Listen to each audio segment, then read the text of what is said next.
En Radio Libertad presentamos Psicotema Perú, una nueva propuesta radial para orientar a la comunidad en salud psicológica. Un nuevo reto de orientar a las familias a vivir mejor. Psicotema, un programa producido por el Consejo Directivo Regional 1 Lima y Callao.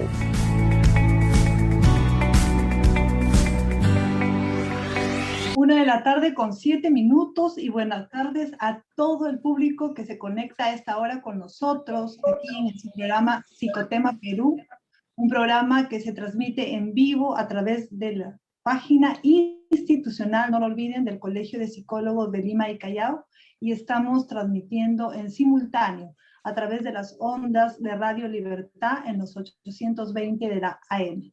Buenas tardes a todos, a toda la comunidad que nos sigue aquí en Psicotema Perú. Hoy con un programa importante, un programa de coyuntura, un programa de actualidad. Lo hemos hecho en base a referencia de un caso, digamos, latente, porque no es el único. Es un problema que estamos padeciendo desde hace mucho tiempo y con la pandemia, según los registros de las estadísticas del Ministerio de la Mujer, ha aumentado los casos de feminicidio. En lo que va del año llevamos cerca de 92 casos de feminicidio y algunos que no son reportados ni denunciados. Asimismo también casos de violencia familiar que se han incrementado en este periodo de la pandemia. Por ello, hoy vamos a tratar el tema del feminicidio y acoso. Hemos querido juntar estos dos temas porque uno está relacionado con el otro, en referencia a este caso que acaba de pasar, acaba de ocurrir en San Juan de Lurigancho, en la zona de Jicamarca, con una adolescente de 17 años que lamentablemente fue asesinada por su acosador, un joven de 23 años. Y bien, voy a presentar a mis invitados de hoy que están conmigo para poder dialogar sobre este tema. Estamos con el licenciado, el psicólogo Richard Lizano Villati. Le agradecemos por estar aquí con nosotros. ¿Cómo está, doctor? Buenas tardes. Muy buenas tardes, con el gusto de compartir con todos ustedes. Gracias por la invitación. Agradezco al decano del Colegio Regional de Lima, el doctor Villarreal, quien, con las felicitaciones del caso, hay que reconocer la trascendencia que tienen los temas coyunturales que hacen que nuestra sociedad crezca día a día. Muchas gracias. Muy buenas tardes. Gracias a usted, doctor.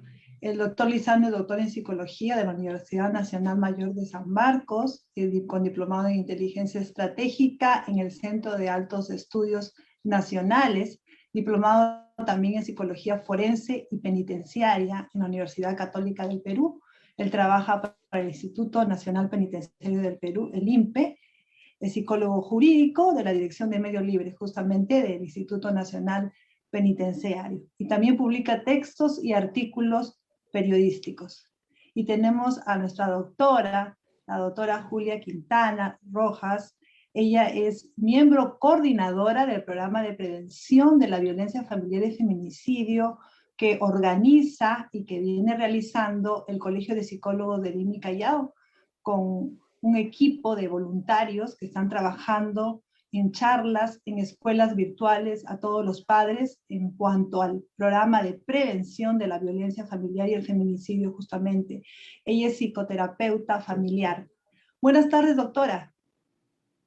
¿Cómo estás, Jenny Lino? Buenas tardes también al colega. Muy agradeciéndote nuevamente la invitación. Estoy muy contenta y también agradecerle al Colegio de Psicólogos de Lima y Callao porque esta labor que viene haciendo pues es muy loable, ¿no? La verdad que este tema es un tema de salud pública que todos tenemos que estar ahí pendientes y tratar de apoyar de la medida de nuestras posibilidades, ¿no? Pero de todas maneras, agradecerte y agradecer al colegio y ahí estar en todo momento para apoyar, ¿no? Estamos ahí para apoyar, Jenny. Gracias. Muchas gracias, doctora.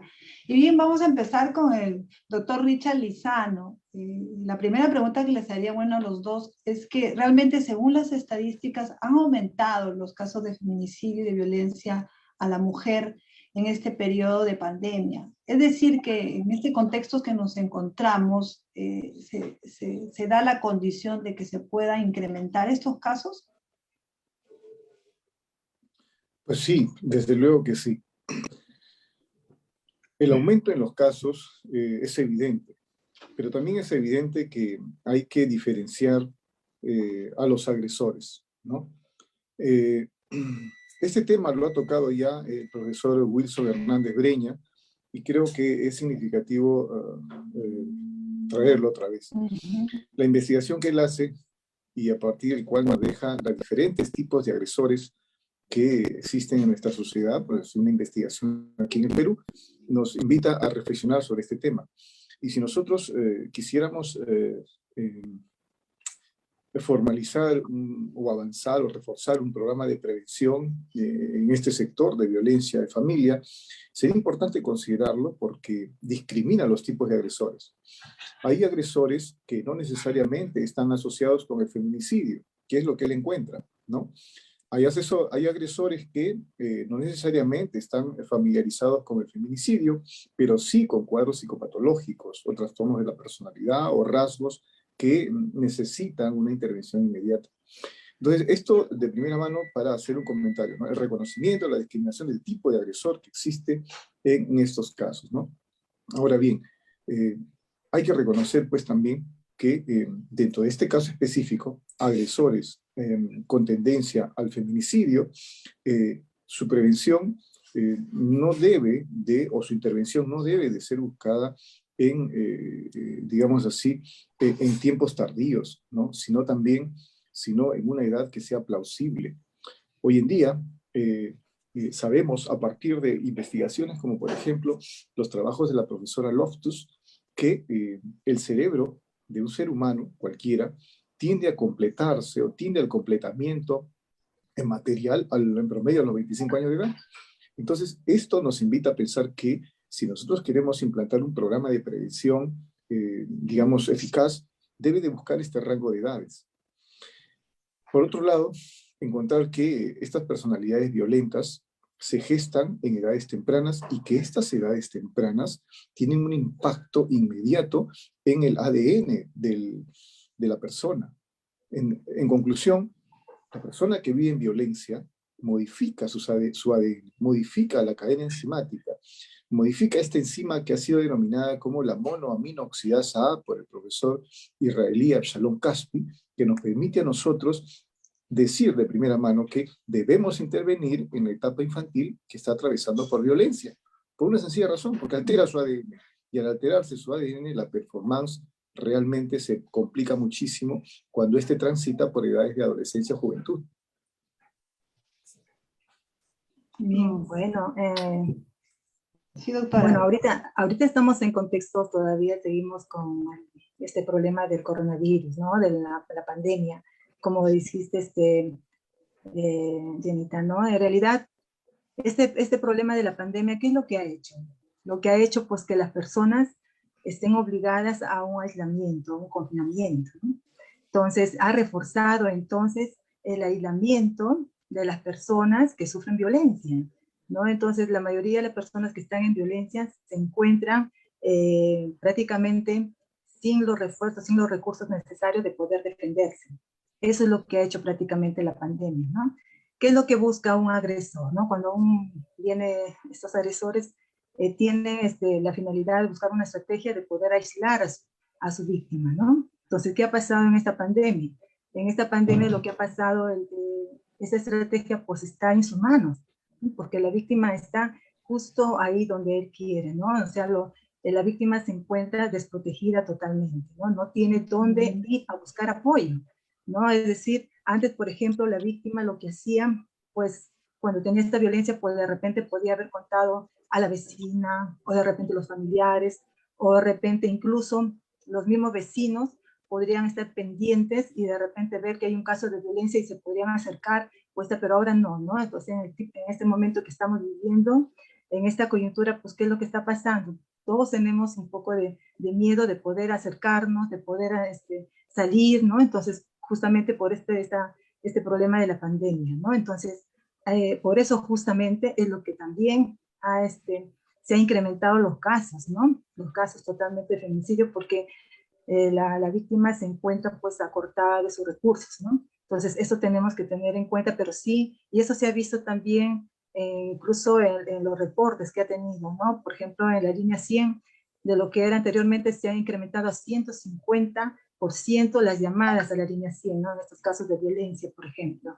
Entonces, ¿qué ha hecho la persona que es víctima de violencia? No ha podido salir de sus casas. Entonces, ¿qué ha hecho? Por lo menos por intermedio de teléfono ha pedido auxilio, ¿no? Entonces, hay que tener en cuenta todo este problema que estamos pasando actualmente, ¿no?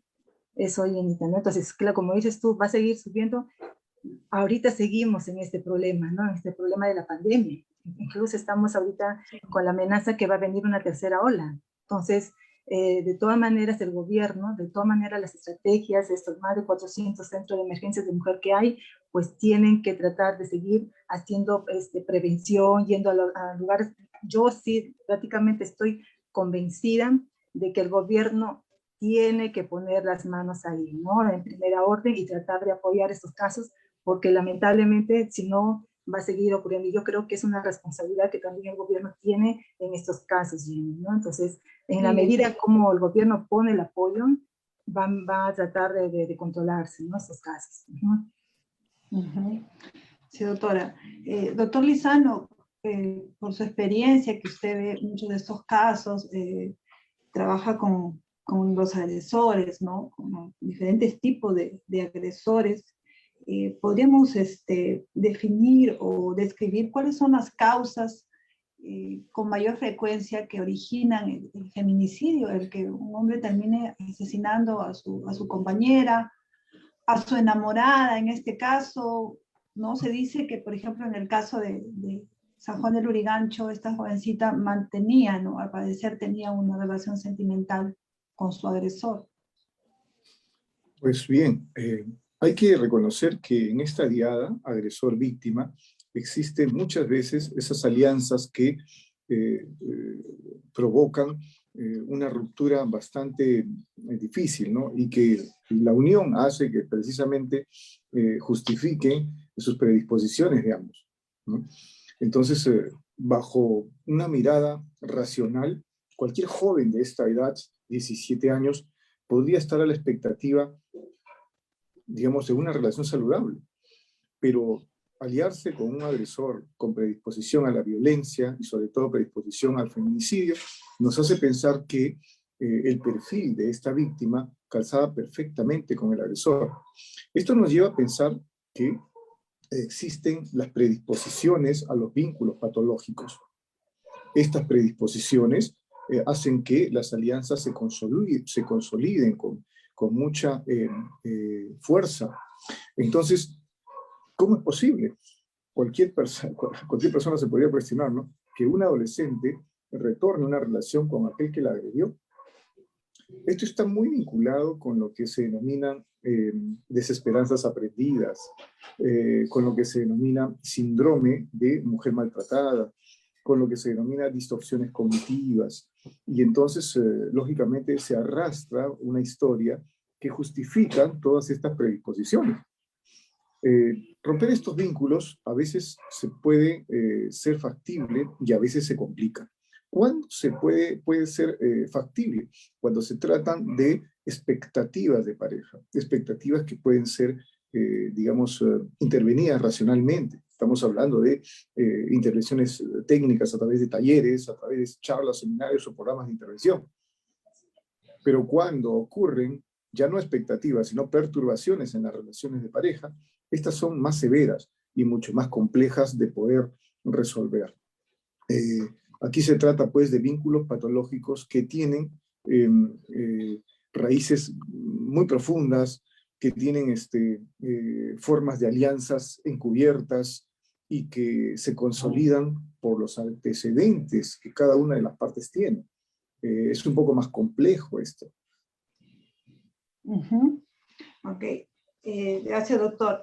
Doctora Quintana, complementando la pregunta al doctor y la respuesta que él nos ha dado, ¿podríamos también describir por su parte las características de este tipo de agresores? Porque según lo que escuchamos, no solamente es un tipo de agresor, ¿no? Sino son diferentes, algunos con trastorno, ¿no? Otros con otro tipo de problemas, quizás emocionales. Entonces, saber de repente, ¿cuáles son los más comunes? No sé si habría una descripción de ellos, si hay una mayoría que presenten cierto perfil, ¿no?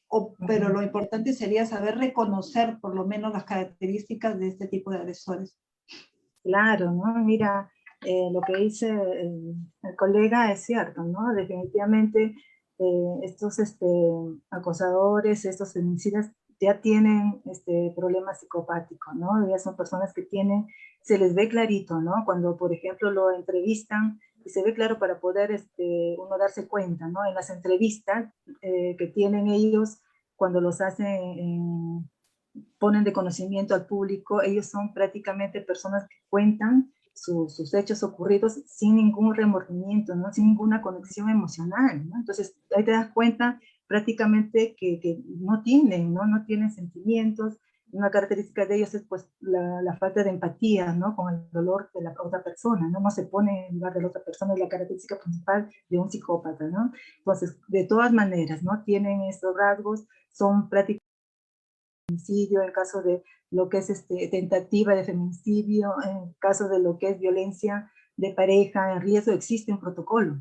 Hay, por ejemplo, hay una ficha que se llama ficha de evaluación de lo que es de violencia, ¿no? Hay en el caso, por ejemplo, para poder llenar esta ficha cuando la violencia es leve, es moderada y es de alto riesgo, ¿no? Entonces, prácticamente eso no se ha cumplido, ¿no? No se ha cumplido. Entonces, eso es prácticamente el problema también, ¿no? Entonces, los acosadores, sí, de todas maneras presentan ese rasgo de ser muy controladores, muy manipuladores, ¿no? Y sobre todo no se ponen en el lugar de la otra persona, ¿no? Entonces, y no le importó, ¿no? No le importa prácticamente en este caso, por ejemplo, la señorita ha estado mucho tiempo con él, ¿no? Según él lo que narra prácticamente no tiene nada, no es coherente con las cosas que han sido sucediendo, ¿no? Entonces, definitivamente son rasgos psicopáticos que uno tiene que tener en cuenta, ¿no? En el caso, por ejemplo, como tú me dices, que cómo darnos cuenta, ¿no? Nosotros nos damos cuenta prácticamente cuando las personas, pues, tienen características impulsivas, ¿no? Son recurrentes, ¿no? Por ejemplo, tienes una pareja y ves en situaciones en que ellos reaccionan de una manera continuamente, de una manera agresiva, de una manera impulsiva frente a situaciones que de repente no deberían de reaccionar así, ¿no? Entonces, y eso es recurrente, y eso recurrente ya uno tiene que darse cuenta que prácticamente tiene un problema, ¿no? De control de impulsos, ¿no? No se sabe controlar impulsos, y nuevamente, y se repite, por ejemplo, en el caso si se daría, claro, ¿no? Bueno, las personas estaríamos mucho más informadas, pues nos daríamos cuenta que están en un ciclo de violencia también, ¿no? Entonces, definitivamente, nos damos cuenta de esta manera, Jenny, ¿no? ¿Cómo nos podemos dar cuenta? Es a través de esos actos que van teniendo hacia nosotros, ¿no? Hacia las personas que son víctimas, ¿no? Gracias, doctora. Doctor Lizano, cuando usted nos hablaba de la relación del agresor y la víctima, me parece un punto bien interesante porque se da casi en todos los casos de violencia a la mujer y de feminicidio, como es este caso, y muchos se han venido dando durante el año. Quiere decir que, bueno, la víctima está como predispuesta también, cumple ciertas características que la hacen vulnerable ante la agresión de estos sujetos. Me gustaría que nos detalle un poco más sobre esta relación. Bien, algo muy sencillo, un ejemplo muy sencillo como para entenderlo, ¿no? Un niño cuando un adulto se le acerca y le toca el hombro para decirle algo, un niño que tenga una imagen corporal bastante clara, inmediatamente reacciona y dice, ¿por qué me tocas? Algo similar ocurre cuando una persona es afín a otra y cuando no lo es, inmediatamente reacciona y rechaza la amistad o rechaza la interacción o rechaza la comunicación. Cuando existe una relación de violencia de pareja, en estas medidas se encuentran, digamos así, rasgos que han sido investigados ya por algunos autores.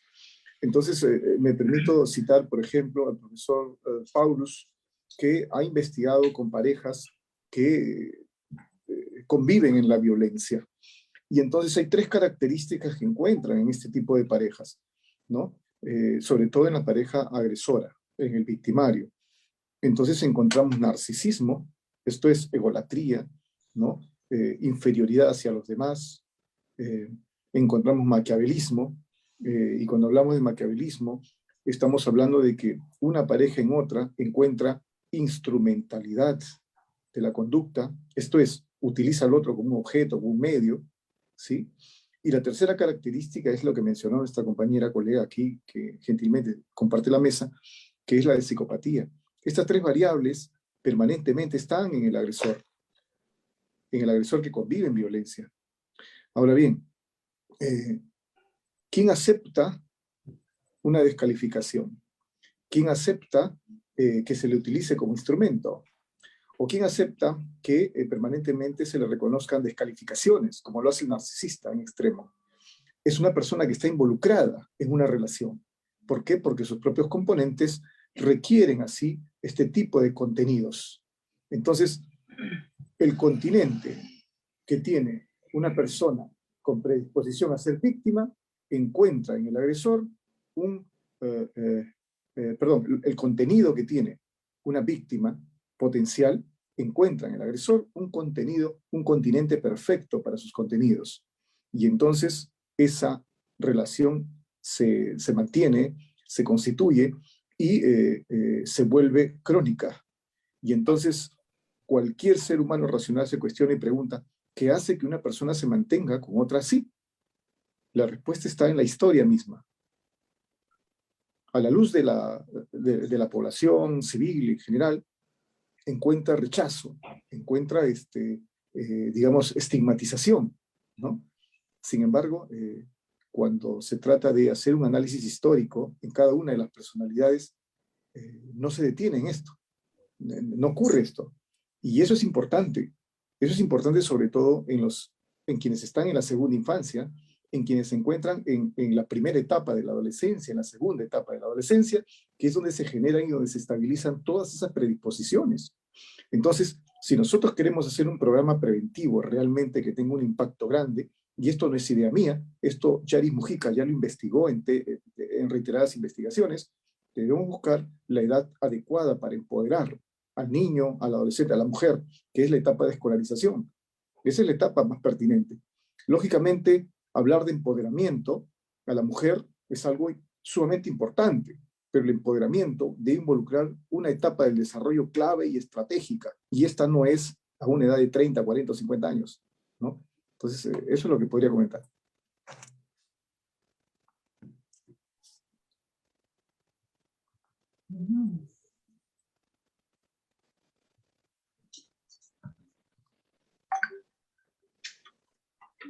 No, no te escucho.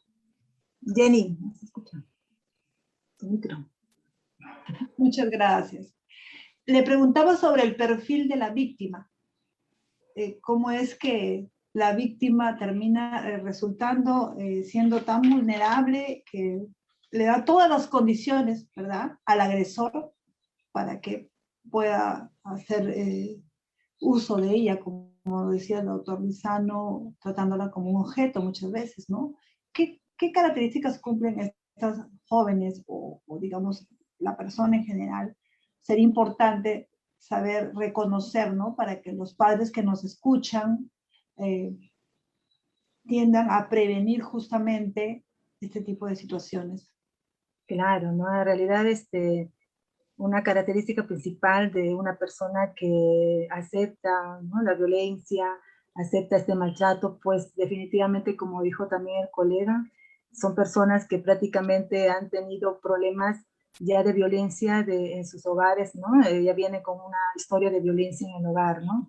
Son personas que tienen mucha carencia afectiva, ¿no? Existe una dependencia emocional, ¿no? Definitivamente hay, por ejemplo, hay muchas mujeres que ahí se escucha en estos casos que cuentan, ¿no? Tienen miedo de separarse de la pareja, ¿no? Ellos aceptan por encima de todo, a pesar de todo, la violencia justamente por el miedo de separarse, ¿no? Por no tener dónde ir, ¿no? Entonces, De todas maneras también se ve una baja autoestima en las chicas, ¿no? Como dijo también el colega acá al inicio, le escuché muy atentamente, que una persona cuando tiene una autoestima, digamos, ¿no?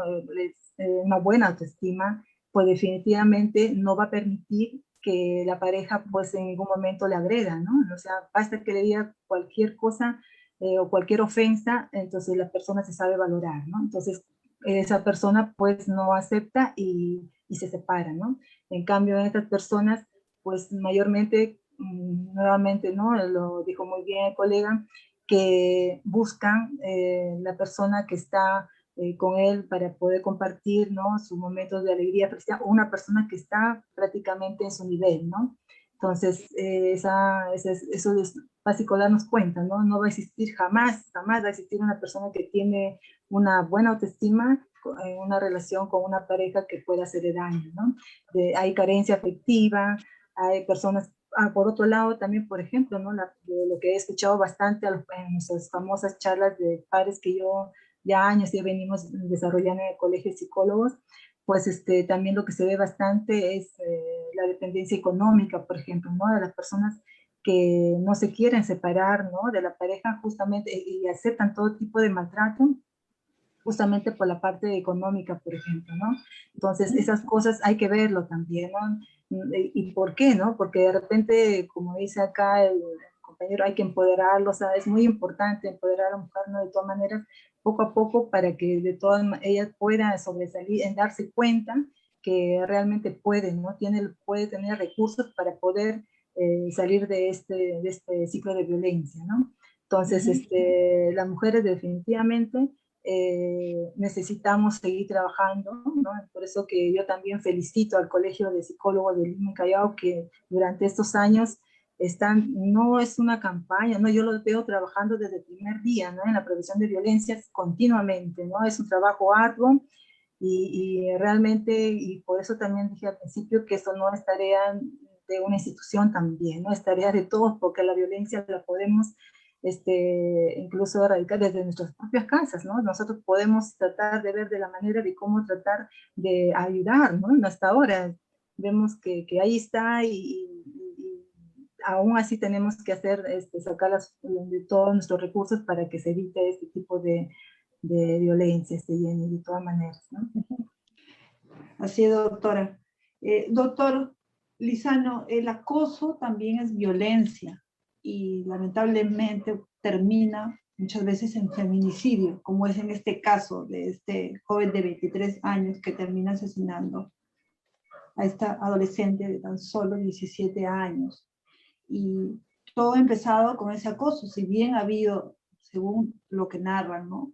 El entorno de ellos, esta relación sentimental, ha habido un acoso constante de parte de él desde los 15 años y luego la secuestra, ha habido también abuso sexual y termina asesinándola. O sea, definitivamente hay una relación entre acoso y muerte, ¿no? Sí, doctor, su comentario. Claro que sí. Partimos de esa violencia que muchas veces no se reconoce. Aquí nos ayuda mucho esta teoría de la violencia silenciosa, ¿no? En donde encuentra dos modos grandes en que se produce la violencia silenciosa. La violencia de la cultura y la violencia institucional. La violencia de la cultura es aquella que nosotros aceptamos de manera incondicional y no nos damos cuenta, como cuando uno trata con un apelativo, con un sobrenombre, con una chapa, con una jerga a una persona y le decimos, en el fondo te quiero, pero no estamos respetando su identidad.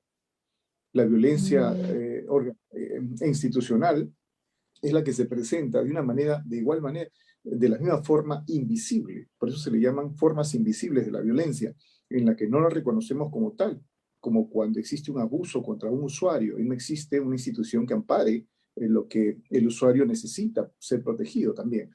Entonces, estas formas de violencias invisibles, no visibles o silenciosas están muy escondidas y camufladas y hacen que no se reconozcan, no salgan a la luz y es aprendida por los modelados. Estamos hablando de mujeres infantes, mujeres púberes, adolescentes o que se encuentran en la primera o segunda juventud estamos hablando de los niños, estamos hablando de infantes, estamos hablando de cómo se justifica esta misma forma silenciosa de violencia. Ahí es donde empieza y donde germina esto que más adelante deviene en este tipo de comportamientos como llamamos feminicidio. Entonces, ¿qué hacer frente a esta situación? Tienen que haber campañas sociales amplias, profundas, significativas. Hace un minuto se habló sobre la responsabilidad gubernamental frente a esto, y esto es importantísimo. De igual manera, la sociedad civil, como la pública, deben de generar una alianza para intervenir donde mejor, donde existen programas exitosos en otras sociedades. Las sociedades, digamos, no del primer mundo, sino las sociedades que tienen programas de éxito, nos están demostrando cómo intervenir. Y entonces, sigamos estas ideas simplemente. Intervengamos y tengamos un impacto mayor. Este impacto sí es posible, tiene que ser estratégico. La estrategia radica no necesariamente en la cantidad de presupuesto que se invierte. La estrategia radica en saber organizar los mejores elementos que articulen la destrucción de ese arquetipo sistémico. ¿Qué quiere decir eso? Eso quiere decir que se haga un estudio que genere cuáles son los arquetipos que sostienen este tipo de violencia silenciosa. Y sobre eso intervenir tratando, si no de destruirlos, por lo menos debilitarlos. Lógicamente, tienen que haber indicadores de impacto, indicadores que evalúen el logro de esto. Esto no se hace en un mes, esto no se hace en un corto tiempo, sino se hace a través de un trabajo sistemático y un equipo que justifique esta intervención, ¿no? Que es realmente muy interesante y sobre todo que sirve de modelador. Y eso es lo importante.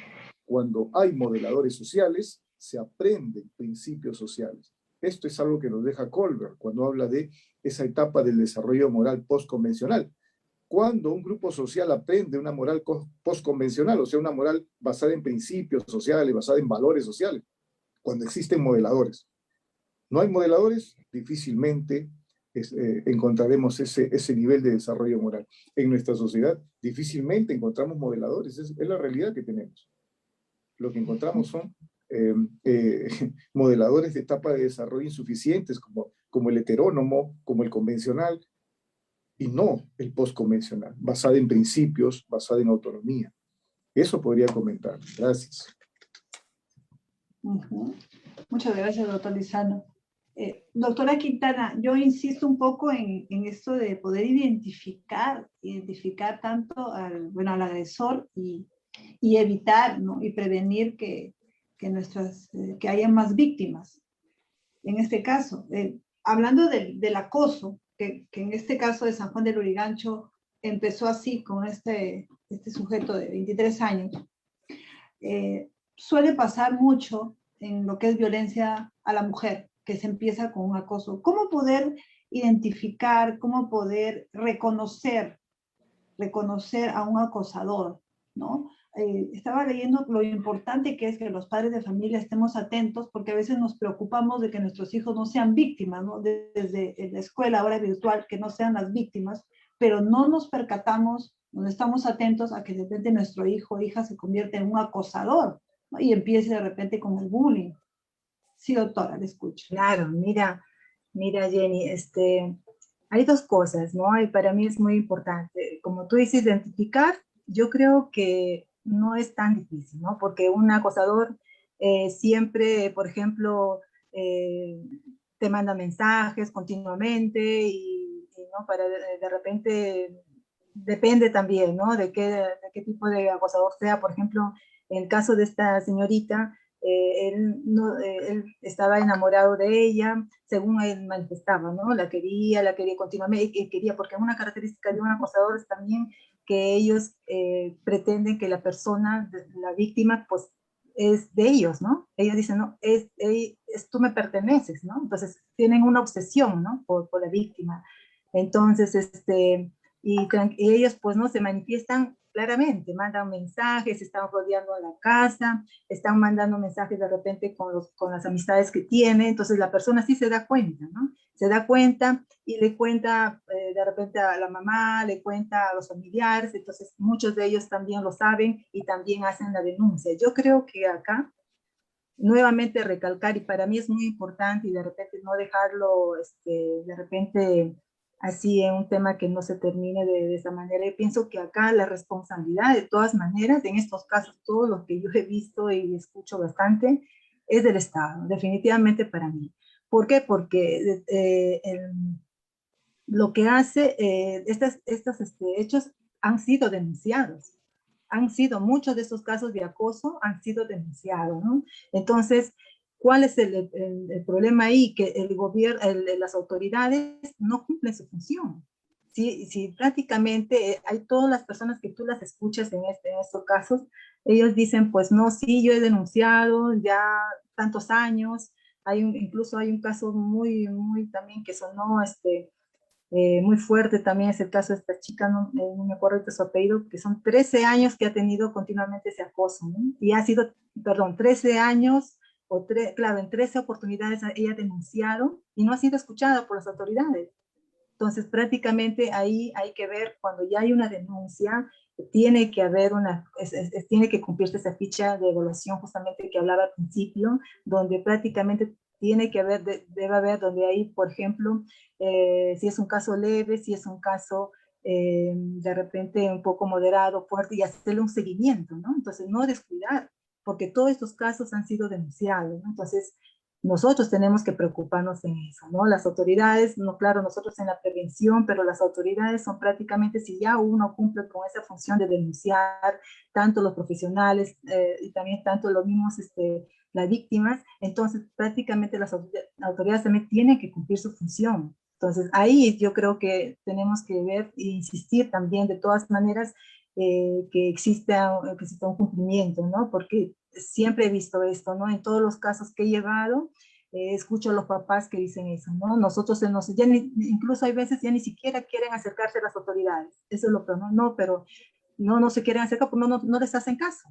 Entonces, justamente, a veces yo en las charlas que estoy, en las conferencias que estoy, insisto, a veces incluso con las mismas autoridades, para que ellos pongan en pie que se cumpla, ¿no? A capacitar a las personas que reciben a esas víctimas, de esas víctimas de acoso, que cómo debe ser la forma de atención, cómo debe de ir sus casos que están presentando. Entonces, desde ahí nosotros tenemos que también exigir, tiene que haber un cambio, ¿no? No es solamente decir que presentarlo acá, pero ¿dónde está, no? O sea, ¿por qué tiene que continuar esta situación? Entonces, no, claro, por eso como dices tú, no es, ¿cómo lo podemos identificar? Se identifica, ¿no? Cuando vemos, ¿no? Justamente que las personas están continuamente llamando por teléfono, se están escribiendo mensajes, ahora peor que la tecnología está, hay veces por la misma tecnología, por las redes, mensajes continuamente en su Facebook, a través de los compañeros, uno lo podemos identificar y nos damos cuenta, pero lo que no hace y lo denuncian, entonces, ¿de dónde más podemos hacer, no? Entonces, por eso yo creo que de acá mi llamado de atención de todas maneras a las autoridades para que también cumplan su papel, ¿no? Nosotros hacemos lo posible y eso tiene que ser, tenemos que mejorar en ese sentido totalmente, Jenny.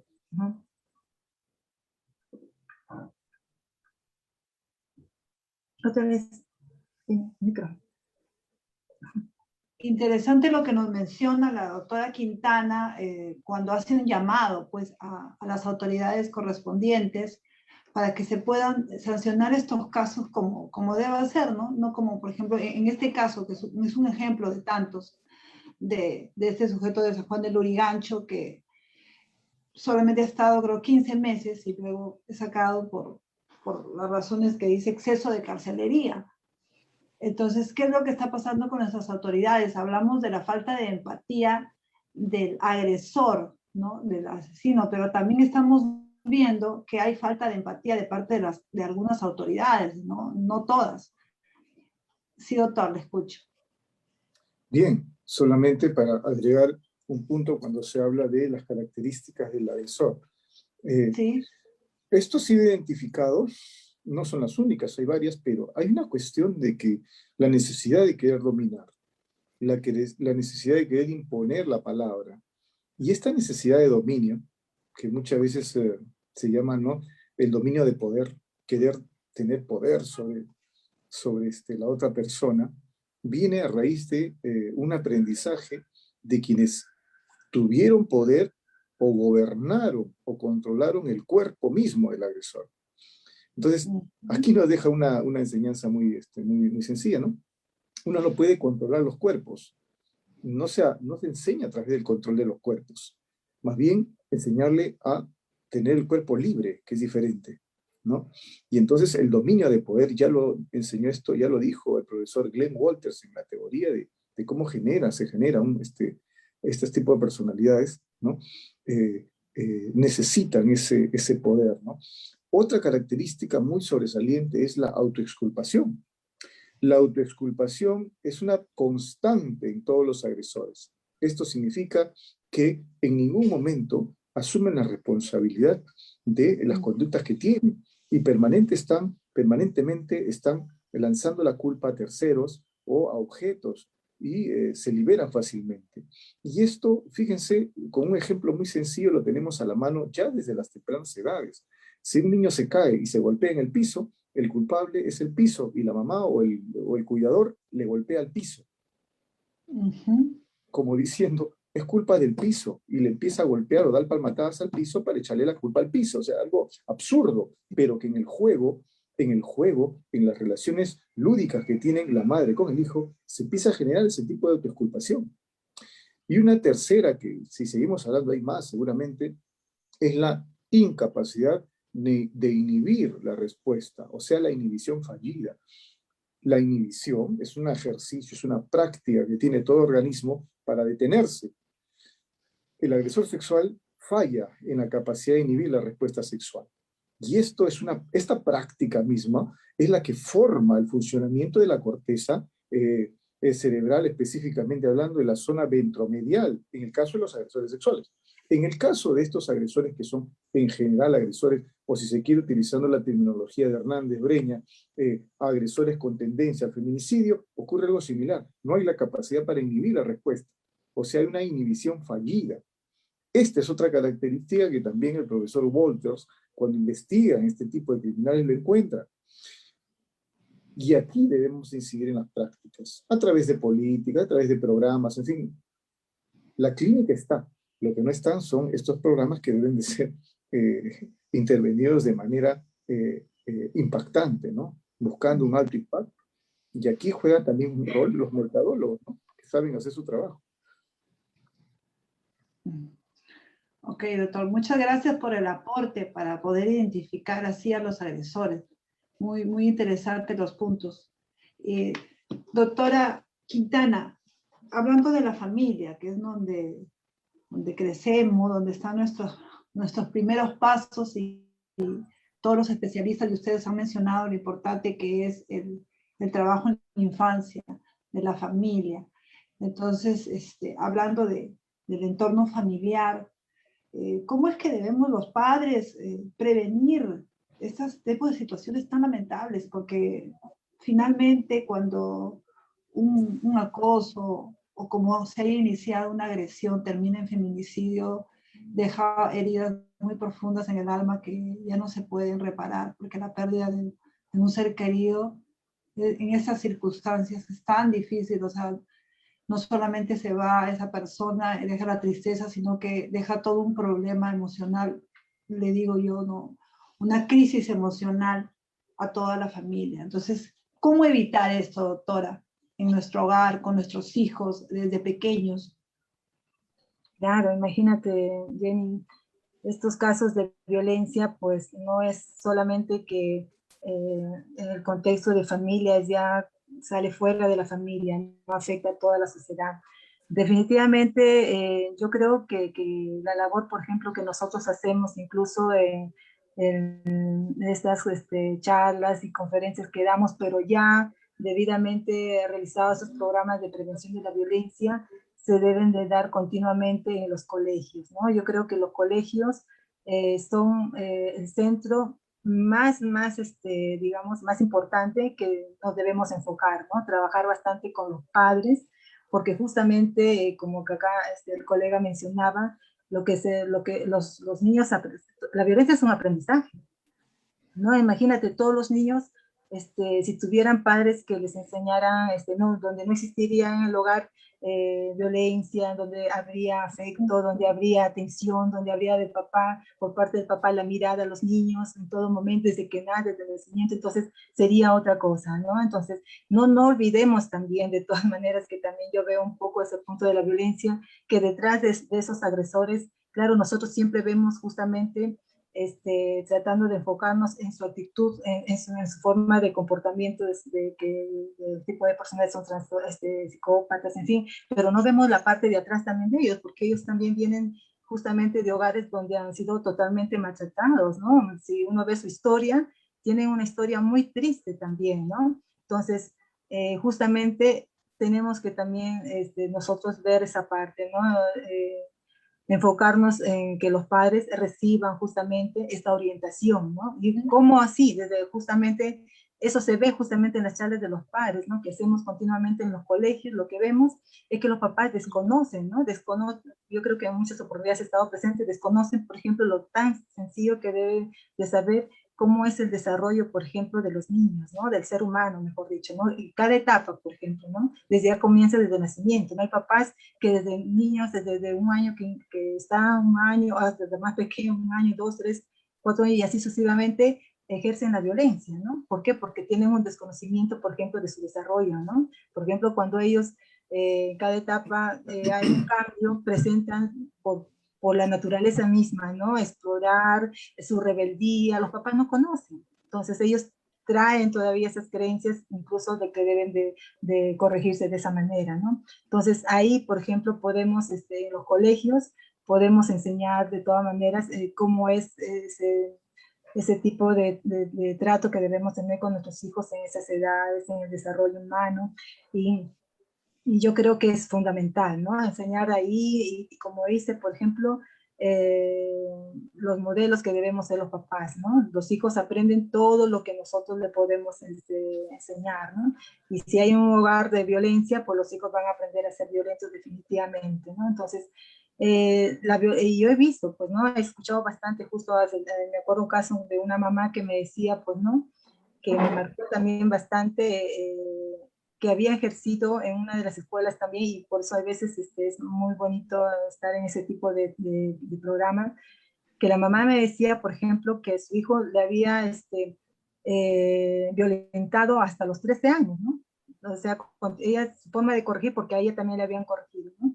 Y nos decía, y ahora qué cosa, mi hijo ya prácticamente él ya no me hace caso en nada, y ya definitivamente ya se dedicó a la pandillería, todo eso. Entonces ahí vemos, ¿no? Vemos cómo es el resultado, ¿no? Y quién es de la responsabilidad de los padres, de todas maneras, ¿no? Entonces hay que seguir, creo yo, de todas maneras con estos programas, no necesariamente en cuestión de la prevención de la violencia, pero ya de otra manera programas justamente, y muy poco se hace. Por ejemplo, en los colegios que yo tengo en San Juan de Lurigancho, solamente hay 2 escuelas de padres al año, y ni siquiera temas que son fundamentales, ¿no? Y al contrario, ¿no? Por lo menos cada mes debe haber una escuela de padres, ¿no? Con diferentes tipos de temas de acuerdo a las edades también, ¿no? Y sea primaria y secundaria. Entonces, de esa manera yo creo que sí, los papás sí o sí van a aprender, ¿no? Van a aprender, van a cambiar su manera de que han sido criados, ¿no? Entonces, de esa manera ellos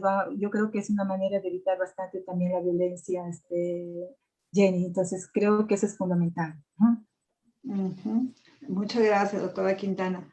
Sí, y podemos seguir hablando un poco más de lo que son las campañas de prevención social, doctor Lizano, ¿no? Atender a la salud mental de una manera más eficiente, digamos, porque, bueno, ahora se han implementado centros comunitarios justamente para atender, pero tal vez el contexto en el que nos encontramos, esta pandemia, no nos facilita de repente el poder tener una mejor comunicación más directa como era la presencial, ¿no? Cuando los psicólogos daban atención en la salud emocional. Ahora, bueno, aquí en el Colegio de Psicólogos se da a través de las líneas de emergencia, con una atención gratuita para toda la comunidad.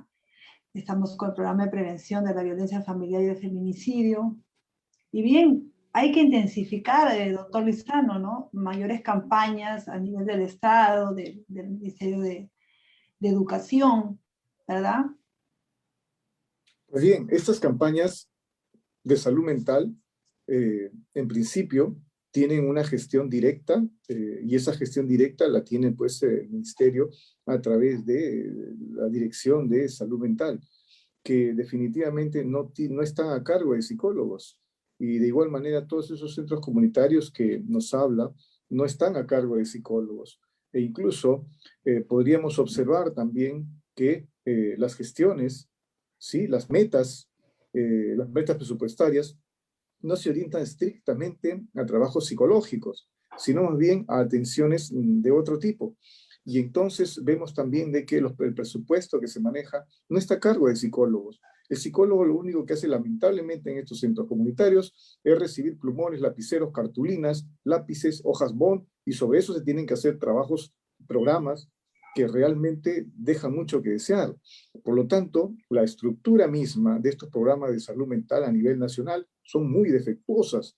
En ese sentido, es responsabilidad de que dentro de esta gestión sea asumida por quienes les corresponde el campo, esto es los psicólogos. Yo no estoy diciendo nada del otro mundo, me estoy yendo en contra de nadie. Simplemente es un sentido común. Si vamos a actuar y vamos a realizar políticas dentro de la salud mental, pues deben de estar a cargo de quienes realmente tienen ese compromiso en sus prácticas laborales. Estamos hablando de los psicólogos, no hay más. Y dentro de eso que se distingan cada uno en su campo, ¿no? Que son tan amplio y variado.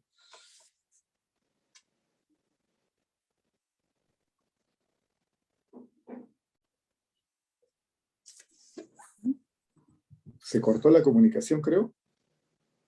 La línea es... Sí, parece que es la línea. Bueno, a veces pasa. Se nos fue nuestra amiga, amiga anfitriona. Creo que se nos ha ido. Aquí está. Muy bien, seguimos. Sí, seguimos, doctor. Continúe, doctor. Bueno, simplemente para concluir y agradeciendo la presencia de ustedes y la invitación,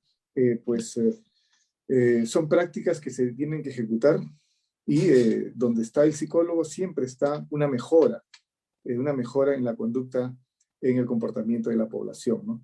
Yo muy agradecido por la invitación, siempre con el colegio, en este caso el Colegio Regional de Lima, muy agradecido también con el doctor Villarreal, quien tiene pues a fin de invitarnos acá a esta mesa y compartiendo siempre pues nuestras prácticas y lo que hace que nos motive, que es nuestro trabajo, ¿no? Como psicólogos. Gracias, doctor Lizano. Y bien, doctora Julia, para terminar también un mensaje quizás a los padres de familia. Usted está comprometida con el programa de prevención de la violencia familiar y el feminicidio a través de las charlas virtuales a los padres de familia, en el que yo también soy testigo de cómo se dan esas charlas a través de los psicólogos. Hemos convocado en algunas oportunidades a más de 100 padres en una reunión y ciertamente vemos mucha necesidad de atención emocional, de salud emocional. Entonces, de ahí quizás el llamado, como lo han hecho otros especialistas aquí en Psicotema Perú, a los psicólogos, ¿no? A los psicólogos, no solamente a formar parte de este programa, sino desde donde ellos se encuentren en la labor que ellos estén haciendo, poder hacer más labor social, quizás, o campañas, estrategias para poder justamente intensificar la prevención de la violencia familiar. Jenny Linda, me quitaste las palabras.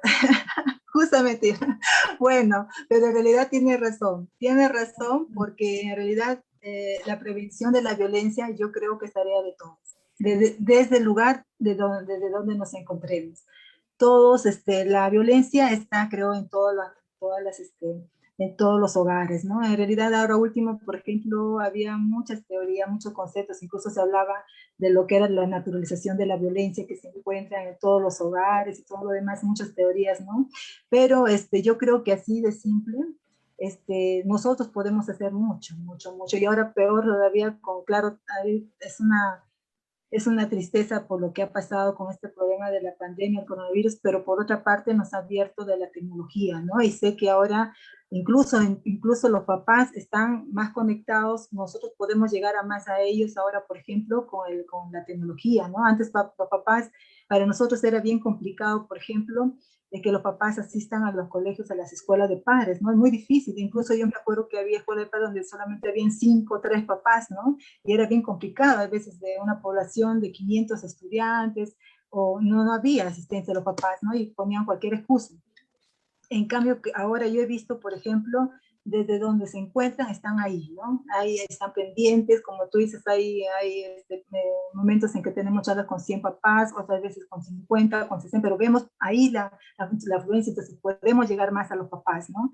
Entonces, a capacitarnos un poco más en el tema de justamente este sistema virtual, poder llegar a ellos, yo creo que es una forma donde vamos a estar más conectados, ¿no? Yo creo en sí que la tarea de prevención de la violencia, todos tenemos esa responsabilidad, ¿no? Yo por eso invoco también de todas maneras a que podemos seguir continuando con estos programas que ayudan mucho, y tú lo has visto, ¿no? En todas las charlas hay mucha gente necesitada, ¿no? Y yo contenta de seguir apoyando, y ya mi llamado también a todos los psicólogos, desde donde estén, también hagamos esa campaña, ¿no? No necesitamos tantas cosas, ¿no? Yo sé que podemos avanzar, ¿no?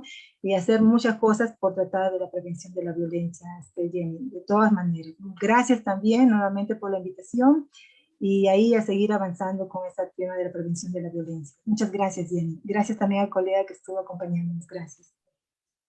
Muchas gracias a ustedes.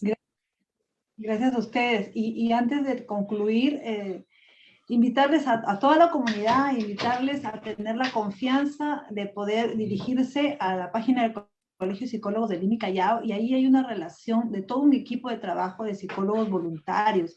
Hay más de 50 teléfonos celulares publicados en la página de Facebook, donde ustedes pueden llamar. La asesoría psicológica es totalmente gratuita, se llaman líneas de emergencia, sí, pero también se da una atención psicológica de vida, y según el caso se hace la derivación correspondiente. Así que a todos nuestros oyentes de Radio Libertad y a la comunidad en general que nos sigue a través de la página de Facebook, invitarles con toda la confianza de que puedan hacerlo, puedan llamar, porque ¿quién en esta época no está necesitado de una atención de su salud emocional? Así que tengan toda la confianza de poder coger el teléfono y hacer una llamada. Nosotros también estamos canalizando a través del área de informes, pueden hacerlo porque hay unos teléfonos también de informes generales. De ahí también se está canalizando, se está coordinando con los profesionales de la psicología para que den esta atención a las personas que lo necesiten. Así que si no los pueden ubicar a través de esta lista de psicólogos en la página de Facebook, lo pueden hacer a través de los teléfonos de informes generales. Nosotros continuamos con la atención psicológica, los profesionales que son los que lo dan a través de las líneas telefónicas. Así que no dude en llamar. Muchas gracias, doctor Richard Lizano Villar, por estar con nosotros, y a la doctora Julia Quintana. Hasta otra oportunidad, a seguir cuidándonos y a tener listas, lo digo yo también para motivarme e incentivarme, en la mochila de emergencia. Por favor, no olvidemos eso, estamos en épocas difíciles. Gracias. Gracias. Gracias. Gracias, gracias.